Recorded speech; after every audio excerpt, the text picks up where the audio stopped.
के लिए उपयोगी और महत्वपूर्ण सामान्य विज्ञान यानी जनरल साइंस, जिसमें हम एक क्रम से भौतिक विज्ञान, रसायन विज्ञान, जीव विज्ञान और प्रौद्योगिकी खंड को कवर करेंगे। दोस्तों, सामान्य विज्ञान में भौतिक विज्ञान बहुत ही महत्वपूर्ण है। सबसे पहले हम भौतिक विज्ञान के सभी महत्वपूर्ण टॉपिक्स जो परीक्षाओं की दृष्टि से महत्वपूर्ण हैं उनको कवर करेंगे। देखिए, भौतिक विज्ञान में जो महत्वपूर्ण टॉपिक्स हैं मात्रक, भौतिक राशियों की विमाएं, गति, बल, कार्य, सामर्थ्य और ऊर्जा, गुरुत्वाकर्षण, पृष्ठ तनाव, दाब, तरंग, ध्वनि, ऊष्मा, प्रकाश और विज्ञान की प्रमुख शाखाएं, ये हम भौतिक विज्ञान के अंतर्गत इस वीडियो में कवर करेंगे। आगे जो पार्ट्स हैं उनको अगले वीडियो में हम देखेंगे। सबसे पहले आइए देखते हैं भौतिक विज्ञान के मात्रक यानी यूनिट्स के बारे में। दोस्तों, मात्रक किसे कहते हैं? तो किसी भी भौतिक राशि के मापन के लिए एक मानक की आवश्यकता होती है। इसी मानक को उस भौतिक राशि का मात्रक कहते हैं।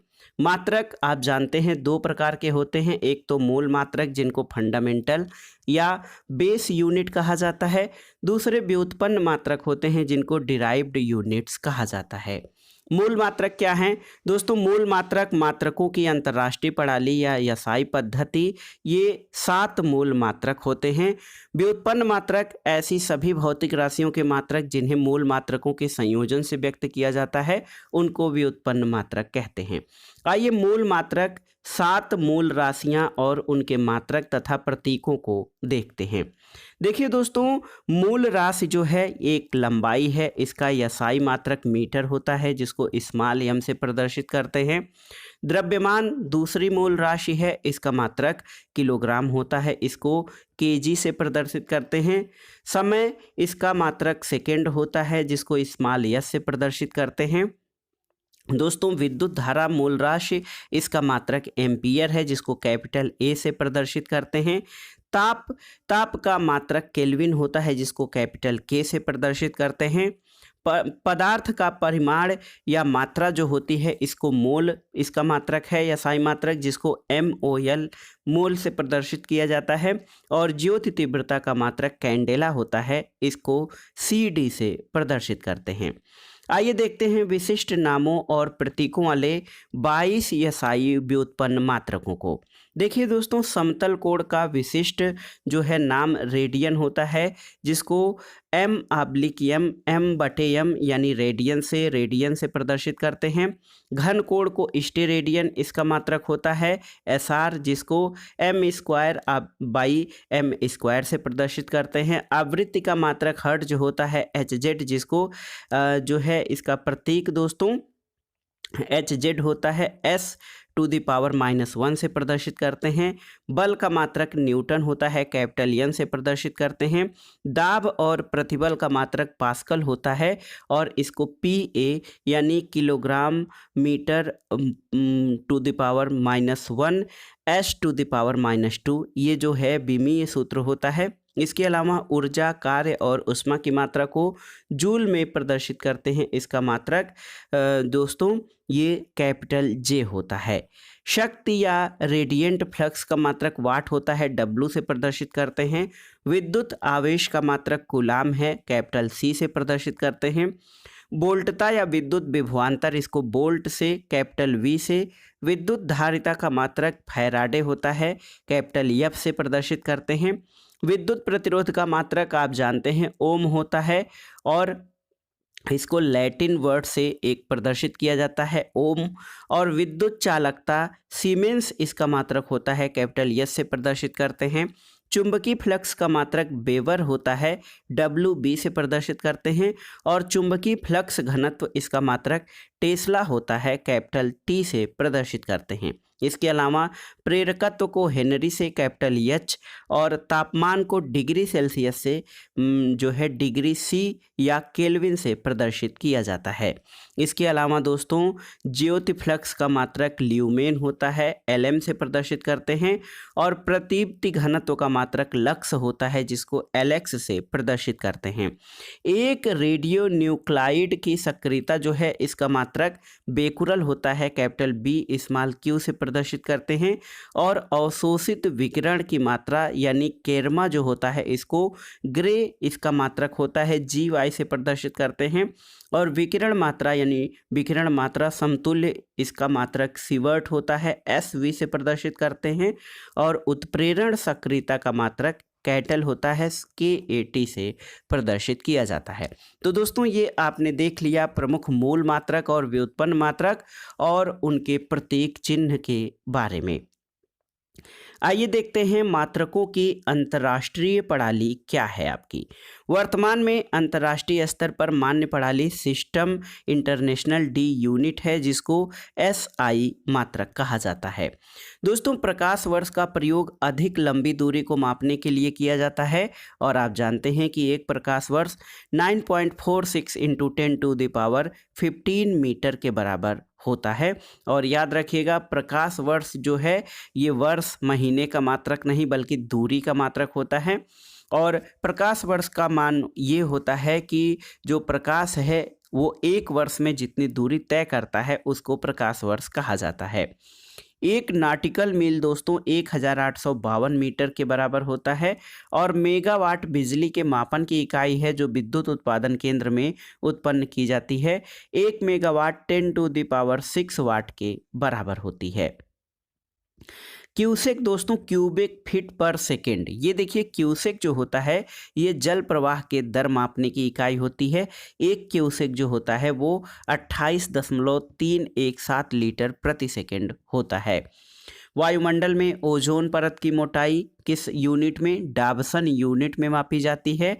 एक डाबसन यूनिट 2.69 × 10⁻20 ओजोन अणु प्रति वर्ग मीटर होता है, याद रखिएगा। बल का CGS यानी सेंटीमीटर ग्राम सेकेंड पद्धति में मात्रक डाइन होता है और बल का SI मात्रक न्यूटन होता है दोस्तों। 1 न्यूटन 10⁵ डाइन के बराबर होता है। आइए देखते हैं गति और बल के बारे में। दोस्तों गति और बल में मोशन एंड फोर्स में देखिए कुछ राशियों के बारे में जान लेते हैं। राशियां दो प्रकार की होती हैं, अदिश राशि और सदिश राशि। अदिश राशियां वे भौतिक राशियां होती हैं जिनमें केवल परिमाण यानी मैग्नीट्यूड होता है और दिशा यानी डायरेक्शन नहीं होती है, जैसे दूरी, आयतन, द्रव्यमान, घनत्व, कार्य, ऊर्जा, समय, ताप, शक्ति, आवेश, आवृत्ति, विभवांतर, चाल, ये अदिश राशियों के उदाहरण हैं। इसके अलावा सदिश राशियां वे राशियां होती हैं जिनमें परिमाण के साथ साथ दिशा भी होती है, जैसे आवेग, विस्थापन, त्वरण, वेग, बल, संवेग, वैद्युत क्षेत्र और चुंबकीय क्षेत्र, ये सभी सदिश राशियों के उदाहरण हैं। आइए जान लेते हैं दोस्तों न्यूटन के गति विषयक नियमों के बारे में। आप जानते हैं कि न्यूटन ने गति संबंधी 3 नियम दिए हैं। आइजैक न्यूटन ने गैलीलियो की धारणाओं के आधार पर गति विषयक 3 नियमों का प्रतिपादन किया है। इसमें पहला नियम क्या है इसको जान लेते हैं।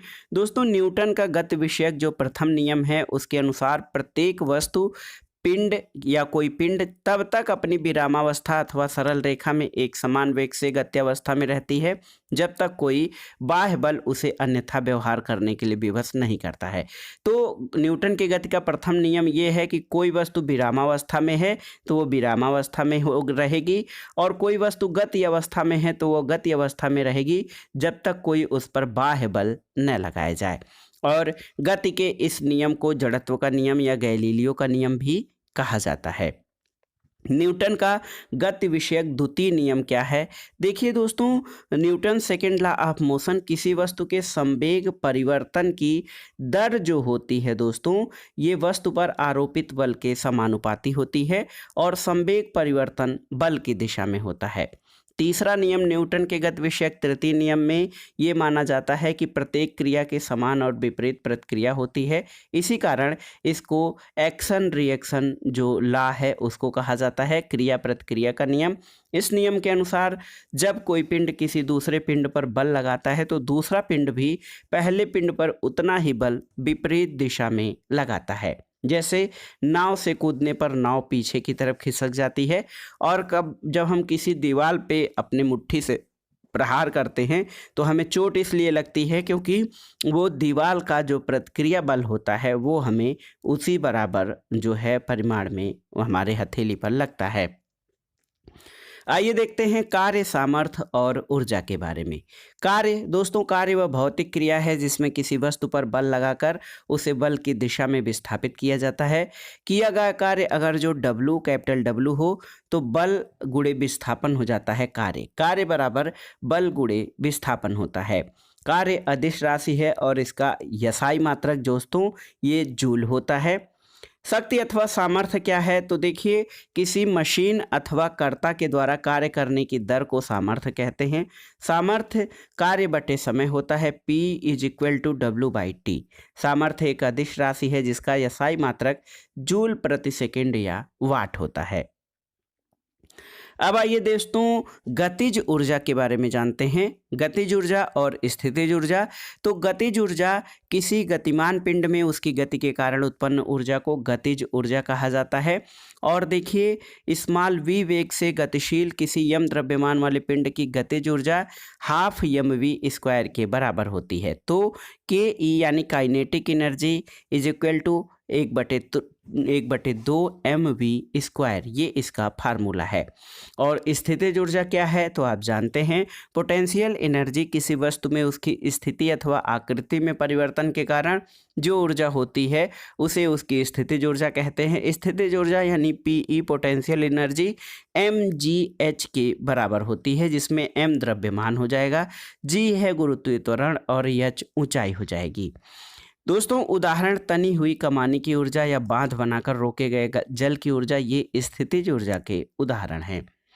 आइए देखते हैं ऊर्जा रूपांतरण करने वाले उपकरण। और ऊर्जा संरक्षण के नियम के अनुसार आप जानते हैं कि ऊर्जा को न तो उत्पन्न किया जा सकता है और न ही नष्ट किया जा सकता है। इसे केवल एक रूप से दूसरे रूप में जो है परिवर्तित या रूपांतरित किया जा सकता है।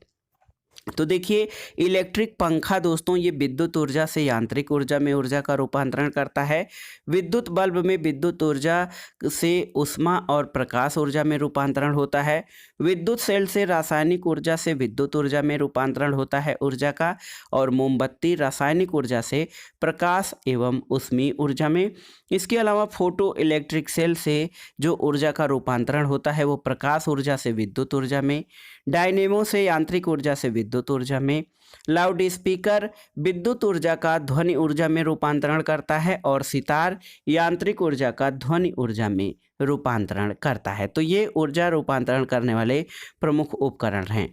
स्टीम इंजन जो है ये ऊष्मा ऊर्जा का यांत्रिक ऊर्जा में रूपांतरण करता है। टरबाइन यांत्रिक ऊर्जा का वैद्युत ऊर्जा में। प्रकाश संश्लेषण सौर ऊर्जा का रासायनिक ऊर्जा में। और विद्युत जनित्र जो है दोस्तों यांत्रिक ऊर्जा से विद्युत ऊर्जा में ऊर्जा का रूपांतरण करता है। और इसी प्रकार विद्युत मोटर विद्युत ऊर्जा से यांत्रिक ऊर्जा में ऊर्जा रूपांतरण करता है।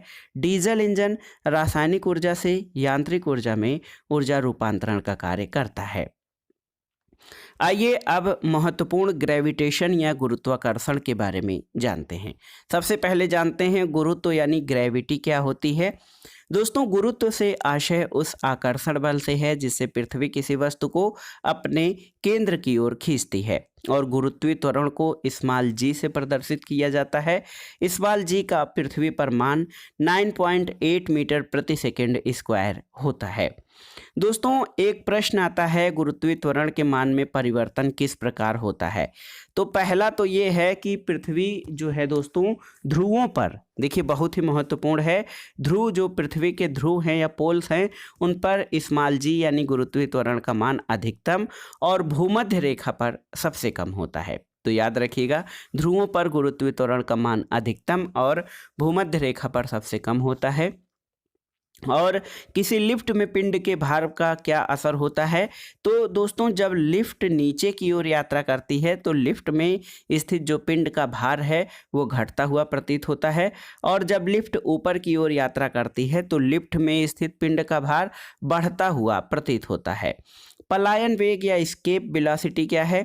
दोस्तों पलायन वेग वह न्यूनतम वेग होता है जिससे किसी पिंड को पृथ्वी की सतह से ऊपर की ओर फेंकने पर वह पिंड पृथ्वी के गुरुत्वीय क्षेत्र को पार कर जाता है और पृथ्वी पर वापस नहीं लौटता है, उसको पलायन वेग कहते हैं। पृथ्वी के लिए पलायन वेग का मान कितना है? तो याद रखिएगा 11.2 किलोमीटर प्रति सेकंड। यानी कोई पिंड यदि पृथ्वी से 11.2 किलोमीटर प्रति सेकंड की चाल से या गति से फेंकी जाए तो वो वापस पृथ्वी पर नहीं आएगा। आवर्तकाल या टाइम पीरियड क्या होता है? दोस्तों, एक कंपन या दोलन पूरा करने में लगा समय आवर्तकाल कहते हैं। फ्रीक्वेंसी क्या होती है? आवृत्ति। तो किसी दोलन या कंपन करने वाले पिंड द्वारा 1 सेकंड में किए गए कंपनों की संख्या को आवृत्ति कहते हैं। इसका मात्रक कंपन प्रति सेकंड या हर्ट्ज होता है। पृष्ठ तनाव दोस्तों पृष्ठ तनाव ये होता है जो द्रव होते हैं वो न्यूनतम जो क्षेत्रफल घेरने की उनकी प्रकृति होती है उसको पृष्ठ तनाव कहते हैं। और अपमार्जक या जो डिटर्जेंट होते हैं ये पृष्ठ तनाव के सिद्धांत पर कार्य करते हैं। अपमार्जक जो हैं पानी का पृष्ठ तनाव कम कर देते हैं जिससे कि वो आसानी से मैल को कपड़ों के अंदर से निकाल लेता है। तेल की बूंद पानी पर फैल जाती है क्योंकि तेल का पृष्ठ तनाव पानी से बहुत कम होता है। और वर्षा जल की गिरती हुई बूंद की आकृति पृष्ठ तनाव के कारण गोल होती है। एक क्रिया होती है केशिकत्व। केशिकत्व क्या है? तो देखिए लालटेन में जो मिट्टी का तेल का बत्ती में ऊपर चढ़ना ये केशिकत्व के कारण होता है। और केशिकत्व की क्रिया के द्वारा ही पेड़ पौधों की शाखाओं, तनों और पत्तियों तक जल और आवश्यक लवण पहुँचते हैं। आइए जानते हैं दाब किसे कहते हैं। दाब यानी प्रेशर। दोस्तों, किसी सतह के इकाई क्षेत्रफल पर लंबवत लगने वाला बल दाब कहलाता है। यानी दाब बराबर बल बटे क्षेत्रफल यानी P = F/A, जहाँ P दाब यानी प्रेशर है, F फोर्स है और A एरिया यानी क्षेत्रफल है। इसके अलावा दोस्तों दाब और क्षेत्रफल में व्युत्क्रम संबंध होने के कारण कम क्षेत्रफल वाली वस्तुएं अधिक दाब डालती हैं और अधिक क्षेत्रफल वाली वस्तुएं कम दाब डालती हैं। दोस्तों, वायु दाब मापी को बैरोमीटर कहते हैं। इसकी सहायता से मौसम का पूर्वानुमान लगाया जाता है। और देखिए किसी स्थान के वायु दाब में शीघ्रता से कमी आना उस क्षेत्र में आंधी या तूफान या तेज हवाएं चलने का संकेत देता है। अगला देखते हैं तरंग के बारे में। तरंग यानी वेव। तो दोस्तों देखिए बहुत ही महत्वपूर्ण है विद्युत चुंबकीय तरंगे, इलेक्ट्रोमैग्नेटिक वेव्स किसे कहते हैं। दोस्तों, विद्युत चुंबकीय तरंगे जो होती हैं ये विद्युत चुंबकीय क्षेत्रों के कंपन से उत्पन्न होती हैं। ये तरंगे बिना किसी माध्यम की सहायता से या निर्वात में भी गमन कर सकती हैं और इनकी चाल प्रकाश की चाल के बराबर होती है। दोस्तों, विद्युत चुंबकीय तरंगे अनुप्रस्थ तरंगे या ट्रांसवर्स वेव्स होती हैं और विद्युत चुंबकीय तरंगों की अवधारणा मैक्सवेल के द्वारा प्रस्तुत की गई थी। देखिए दृश्य स्पेक्ट्रम में लाल रंग की तरंग दैर्घ्य सबसे अधिक और बैंगनी रंग की तरंग दैर्घ्य सबसे कम होती है, याद रखिएगा। और चाल तरंग दैर्घ्य जो होती है चाल के व्युत्क्रमानुपाती होती है। तो दोस्तों ये देखिए बहुत ही महत्वपूर्ण है। सबसे लाल रंग के तरंग दैर्घ्य यानी तो उसके तरंगों की लंबाई सबसे अधिक और बैंगनी रंग की तरंग दैर्घ्य सबसे कम होती है। और इसी प्रकार लाल रंग की ऊर्जा सबसे कम और बैंगनी रंग के तरंग की ऊर्जा सबसे अधिक होती है। ध्वनि के बारे में आइए देखते हैं दोस्तों। ध्वनि जो होता है ये ध्वनि तरंगे यांत्रिक तरंगों के प्रकार होती हैं। इसका अनुभव हम अपने कानों द्वारा करते हैं और ध्वनि तरंगे माध्यम की सहायता से चलती हैं। ये निर्वात में नहीं गुजर सकती हैं और वायु में ध्वनि तरंगे अनुदैर्घ्य प्रकृति की होती हैं। ध्वनि तरंगे 3 प्रकार की होती हैं, अपश्रव्य तरंगे, श्रव्य तरंगे और पराश्रव्य तरंगे। सबसे पहले जानिए कि अपश्रव्य तरंगे या इंफ्रासोनिक वेव्स क्या होती हैं। दोस्तों 20 हर्ट्ज से कम आवृत्ति वाली जो तरंगे ध्वनि तरंगे होती हैं उनको हम अपश्रव्य तरंगे कहते हैं और अपश्रव्य तरंगों को मनुष्य के कान सुन नहीं पाते हैं। श्रव्य तरंगे या ऑडिबल वेव्स जो होती हैं ये 20 से 20,000 हर्ट्ज की आवृत्ति वाली तरंगे श्रव्य तरंगे कहलाती हैं और मात्र श्रव्य तरंगों को ही मनुष्य के कान सुन सकते हैं। पराश्रव्य तरंगे क्या हैं दोस्तों? अल्ट्रासोनिक वेव्स जो होती हैं ये 20,000 हर्ट्ज से अधिक आवृत्ति वाली तरंगों को पराश्रव्य तरंगे कहते हैं। पराश्रव्य तरंगों को मनुष्य के कान नहीं सुन सकते हैं जबकि इन तरंगों को चमगादड़, कुत्ता, बिल्ली आदि द्वारा आसानी से सुना जा सकता है। इसके अलावा आप देखिए कि ठोस में जो ध्वनि की चाल होती है दोस्तों ये सबसे अधिक होती है और द्रव में उससे कम तथा गैस में सबसे कम होती है। आइए देख लेते हैं विभिन्न माध्यमों में ध्वनि की चाल 25 डिग्री सेल्सियस पर। वायु में 346 मीटर प्रति सेकंड, ऑक्सीजन में 316 मीटर प्रति सेकंड, समुद्री जल में 1531 मीटर प्रति सेकंड, आसुत जल में 1498 मीटर प्रति सेकंड, एल्यूमिनियम में 6420 मीटर प्रति सेकंड, निकिल में ध्वनि की चाल 6040 मीटर प्रति सेकंड, स्टील में 5960, लोहा में 5950 मीटर प्रति सेकंड और पीतल में 4700 मीटर प्रति सेकंड ध्वनि की चाल होती है। और फ्लिंट कांच में देखिए 3980 मीटर प्रति सेकंड ध्वनि की चाल होती है दोस्तों। अब आइए उष्मा के बारे में जानते हैं। दोस्तों, तापमापन मेजरमेंट ऑफ टेम्परेचर, तापमापन के 4 प्रमुख पैमाने प्रयुक्त किए जाते हैं: सेल्सियस, फ़ारेनहाइट, केल्विन और र्यूमर। सेल्सियस तथा केल्विन में संबंध क्या होता है? C बराबर K-273 या K बराबर C प्लस 273। दोस्तों, सेल्सियस पैमाने में 273 जोड़ने से केल्विन ताप प्राप्त होता है। आइए देखते हैं गलनांक किसे कहते हैं, मेल्टिंग पॉइंट। दोस्तों, ठोसों को गलने या पिघलने की क्रिया जिस निश्चित ताप पर प्रारंभ हो जाती है उस निश्चित ताप को ठोस का गलनांक कहते हैं। क्वथनांक, द्रव या तरल पदार्थ जिस ताप पर उबलने लगते हैं उस निश्चित ताप को उसका क्वथनांक कहते हैं। जैसे 100 डिग्री सेल्सियस पर पानी उबलने लगता है, इसलिए इसका क्वथनांक 100 डिग्री सेल्सियस होता है। संघनन या कंडेंसेशन क्या है? तो संघनन क्रिया में पदार्थ वाष्प अवस्था से द्रव अवस्था में बदलता है और जिस निश्चित ताप पर यह क्रिया होती है उस निश्चित ताप को संघनन बिंदु या कंडेंसेशन पॉइंट कहा जाता है। ऊर्ध्वपातन या सब्लिमेशन क्या होता है? दोस्तों, याद रखिएगा, गर्म करने पर ठोस पदार्थों का सीधे वाष्प और ठंडा करने पर वाष्प का सीधे ठोस में परिवर्तन ऊर्ध्वपातन कहलाता है। तो ऐसे पदार्थ जो गर्म करने पर ठोस से द्रव में न बदलकर सीधे गैस में बदल जाते हैं उनको ऊर्ध्वपातन वाले जो पदार्थ कहे जाते हैं। जैसे ammonium chloride, iodine, Kapoor, naphthalene, ये ऊर्ध्वपातन करने वाले पदार्थ हैं। आइए अब देखते हैं प्रकाश यानी लाइट के बारे में। दोस्तों, प्रकाश जो है ये प्रकाश तरंग और ऊर्जा दोनों है जिसके प्रभाव से हम वस्तुओं को देख पाते हैं। प्रकाश विद्युत चुंबकीय विकिरण के रूप में एक सीधी रेखा में गमन करता है और प्रकाश विद्युत प्रभाव को स्पष्ट करने के लिए प्रकाश के फोटॉन सिद्धांत की व्याख्या प्रसिद्ध भौतिक वैज्ञानिक अल्बर्ट आइंस्टीन द्वारा की गई थी। प्रकाश की चाल निर्वात में अधिकतम 3 लाख किलोमीटर प्रति सेकंड या 3 × 10⁸ मीटर प्रति सेकंड होती है, जबकि अन्य पारदर्शी और सघन माध्यमों जैसे जाल और कांच में इससे कम होती है। देखिए, प्रकाश के बैंगनी रंग की तरंग दैर्घ्य जो है दृश्य प्रकाश के विभिन्न रंगों में सबसे कम होती है। अतः रैले नियम के कारण बैंगनी प्रकाश का प्रकीर्णन सबसे अधिक होता है, लाल रंग के प्रकाश का प्रकीर्णन सबसे कम होता है और आकाश का नीला रंग प्रकाश के प्रकीर्णन के कारण ही होता है। दोस्तों, देखिए, प्रकाश जो है बहुत ही महत्वपूर्ण होता है, ये हमें वस्तुओं को देखने में मदद करता है। अवतल दर्पण या कॉनकेव मिरर क्या होता है? दोस्तों, गोलीय दर्पण यदि उत्तल भाग पर पालिश करके बनाया जाता है तो इसका अवतल भाग जो धंसा हुआ तल होता है वो परावर्तक बन जाता है और ऐसे दर्पण को अवतल दर्पण कहा जाता है। अवतल दर्पण का प्रयोग सबसे महत्वपूर्ण प्रयोग डेंटिस्ट, कान, नाक और गला यानी ENT के डॉक्टर द्वारा अवतल दर्पण का प्रयोग विशेष रूप से किया जाता है क्योंकि ये बहुत पास स्थित वस्तुओं का बड़ा प्रतिबिंब देता है। तो अवतल दर्पण से जो प्रतिबिंब बनते हैं उनकी विभिन्न स्थितियों को समझ लेते हैं।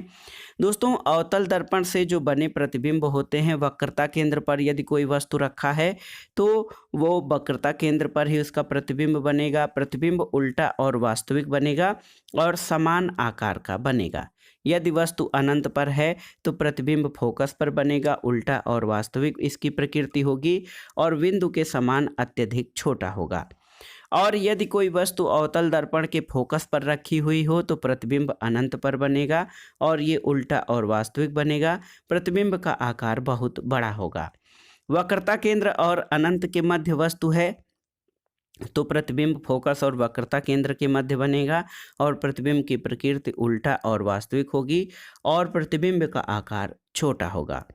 और ध्रुव और फोकस के बीच में कोई वस्तु रखी हो तो अवतल दर्पण पर इसका प्रतिबिंब दर्पण के पीछे सीधा और आभासी बनेगा और इसका आकार बड़ा होगा। और वक्रता केंद्र और फोकस के मध्य कोई वस्तु रखी हो तो वक्रता केंद्र और अनंत के मध्य बनेगा उल्टा और वास्तविक और प्रतिबिंब जो है ये बड़ा बनेगा। उत्तल दर्पण दोस्तों कन्वेक्स मिरर जो होता है, यदि गोलीय दर्पण में अवतल भाग पर पालिश कर दिया जाए तो उत्तल भाग प्रकाश का परावर्तन करता है। ऐसे दर्पण को उत्तल दर्पण कहा जाता है।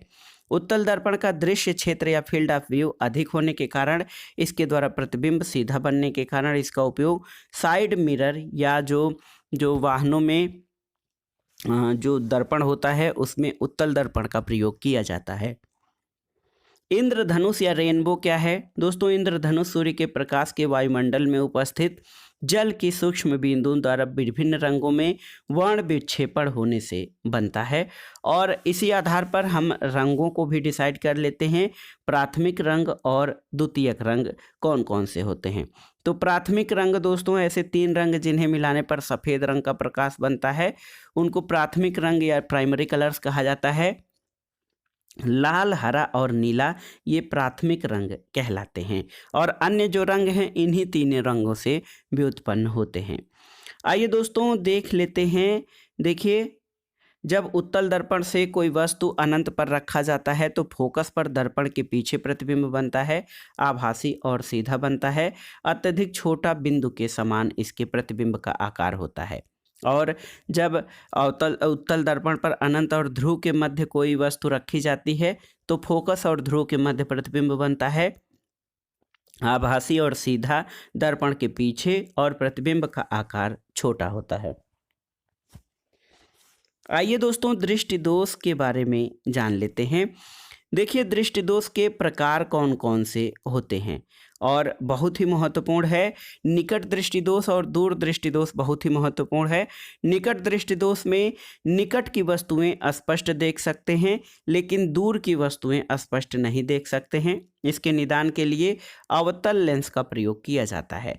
दूर दृष्टि दोष ऐसा दृष्टि दोष जिसमें निकट की वस्तुएं या दूर की वस्तुएं स्पष्ट देख सकते हैं लेकिन निकट की स्पष्ट नहीं देख सकते हैं, उसको दूर दृष्टि दोष कहा जाता है और इसके निवारण के लिए उत्तल लेंस का प्रयोग करते हैं। अबिंदुकता किसे कहते हैं?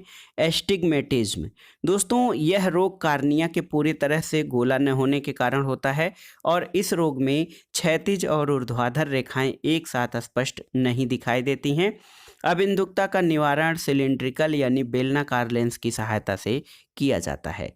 रेडियो एक्टिव समस्थानिक क्या हैं? तो रेडियो एक्टिव समस्थानिक बनाने के लिए पदार्थों को नाभिकीय रिएक्टर में न्यूट्रॉनों द्वारा किरणित किया जाता है।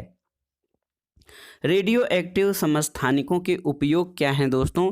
इसको जान लेते हैं। तो देखिए, रेडियो एक्टिव समस्थानिक में कोबाल्ट 60 है।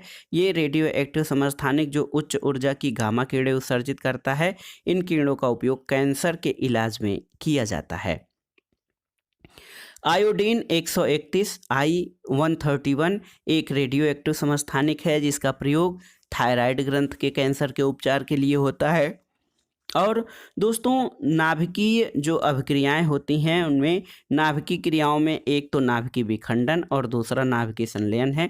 नाभिकीय विखंडन जब भारी नाभिक 2 या अधिक खंडों में विभक्त होकर ऊर्जा उत्पन्न करता है तो उसको नाभिकीय विखंडन कहा जाता है। परमाणु बम नाभिकीय विखंडन का उदाहरण है। इसमें अनियंत्रित विखंडन क्रिया होती है। और दोस्तों आप जानते हैं कि नाभिकीय रिएक्टर या जो एटॉमिक रिएक्टर होता है दोस्तों, इसमें भी विखंडन की प्रक्रिया होती है जबकि उसमें विखंडन की प्रक्रिया नियंत्रित होती है, परमाणु बम में अनियंत्रित होती है। नाभिकीय संलयन तो जब यह 2 या 2 से अधिक हल्के नाभिक संयुक्त होकर एक भारी नाभिक बनाते हैं और ऊर्जा विमुक्त करते हैं तो ये क्रिया नाभिकीय संलयन कहलाती है। नाभिकीय संलयन के प्रमुख उदाहरण सूर्य के प्रकाश और ऊष्मा ऊर्जा का स्रोत नाभिकीय संलयन है और हाइड्रोजन बम भी नाभिकीय संलयन पर आधारित होता है।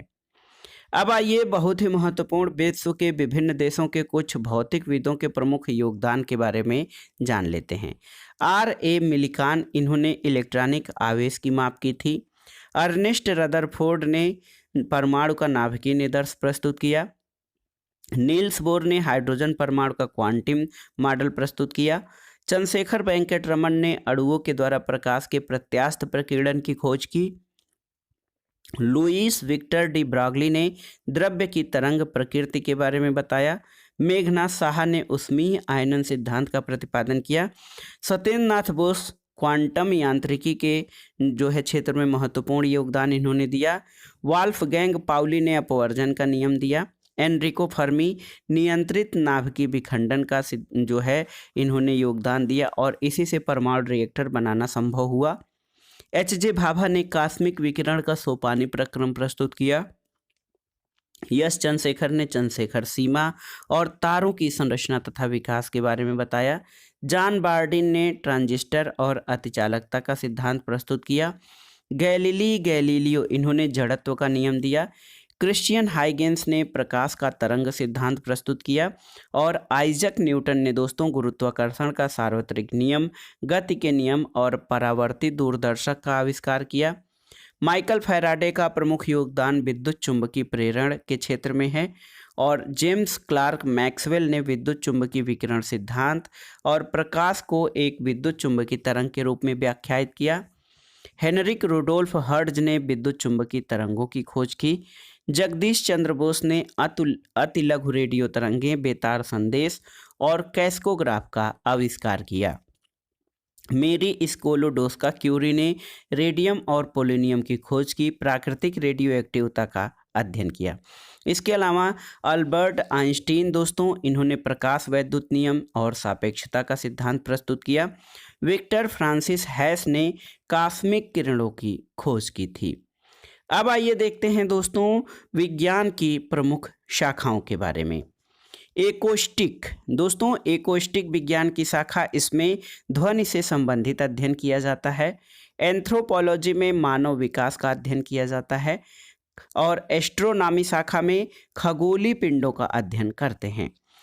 हिप्नोलॉजी शाखा, इसमें नींद का वैज्ञानिक अध्ययन किया जाता है और एस्ट्रोफिजिक्स में आकाशीय पिंडों के भौतिक और रासायनिक गुणों का अध्ययन किया जाता है। एग्रोएस्ट्रोलॉजी में घासों का अध्ययन करते हैं और आर्थोलॉजी में हड्डियों के जोड़ों का अध्ययन किया जाता है। बायोमेट्री शाखा के अंतर्गत गणितीय विधियों द्वारा जीव विज्ञान में अनुप्रयोग का अध्ययन किया जाता है। इसके अलावा कार्डियोलॉजी शाखा, हृदय और उससे संबंधित रोगों का अध्ययन किया जाता है। सिरामिक्स में मिट्टी के बर्तन बनाने की कला और इससे संबंधित विज्ञान और कॉस्मोलॉजी में ब्रह्मांड की उत्पत्ति और विकास का अध्ययन करते हैं। क्रोमेटोलॉजी शाखा में विभिन्न रंगों का अध्ययन किया जाता है और क्रायोजेनिक्स में अति निम्न ताप के विभिन्न एप्लीकेशंस यानी अनुप्रयोगों का अध्ययन करते हैं। साइटोलॉजी शाखा, ये जैव कोशिकाओं की संरचना और कार्यप्रणाली का अध्ययन किया जाता है। क्रिप्टोग्राफी में संचार सुरक्षा से संबंधित क्षेत्र का अध्ययन करते हैं। डेमोग्राफी, ये बहुत ही महत्वपूर्ण है, मनुष्य की जनांक की स्थिति का अध्ययन डेमोग्राफी शाखा में करते हैं। एम्ब्रियोलॉजी शाखा में भ्रूण विकास का अध्ययन किया जाता है। इकोलॉजी पौधे और जंतुओं के वातावरण के साथ अंतः संबंधों का अध्ययन इकोलॉजी शाखा में होता है।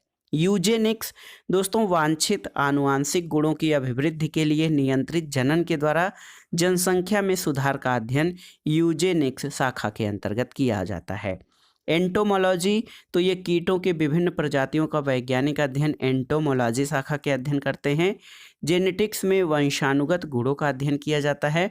और देखिए जीनियोलॉजी शाखा में वंशावली और वंश परंपरा का अध्ययन करते हैं।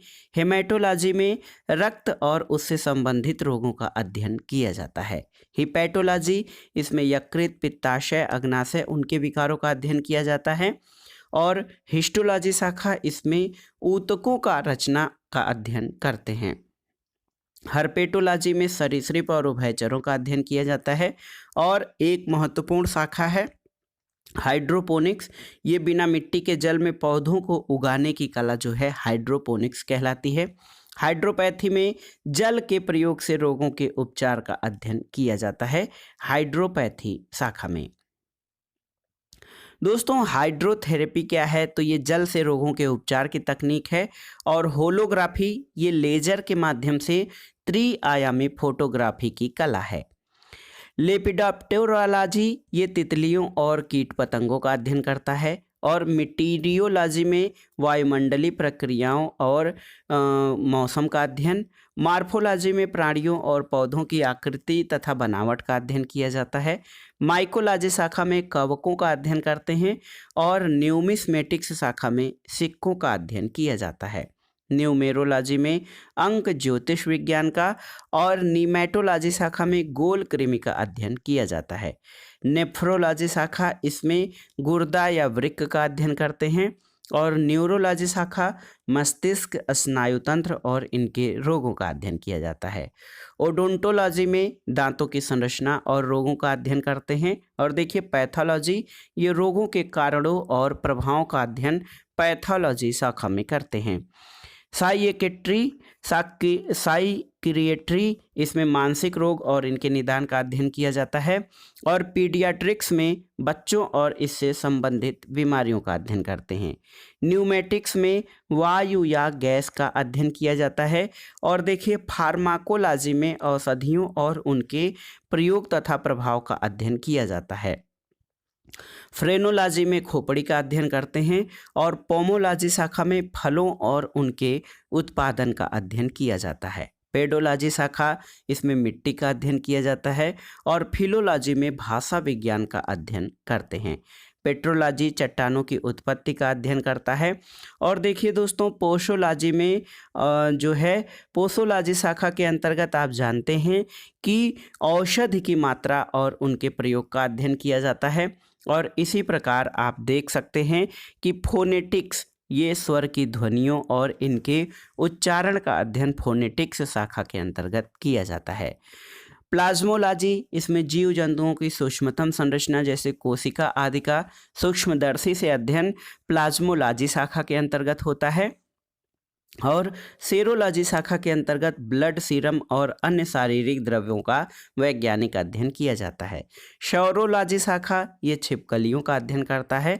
और टैक्सोनॉमी में जीवों के वर्गीकरण का अध्ययन किया जाता है। गायनेकोलॉजी स्त्री रोगों का अध्ययन किया जाता है। और अंत में देखिए जियोलॉजी ये पृथ्वी की आंतरिक संरचना और अवस्थाओं का अध्ययन करने वाला विज्ञान है। तो दोस्तों ये था आज का वीडियो घटना चक्र संक्षिप्त सामान्य ज्ञान के अंतर्गत भौतिक विज्ञान के महत्वपूर्ण प्रश्नों का संकलन, जिसमें हमने अत्यंत ही कम समय में आपको रिवीजन के लिए ये प्रस्तुत किया है सामान्य विज्ञान का भौतिक विज्ञान खंड।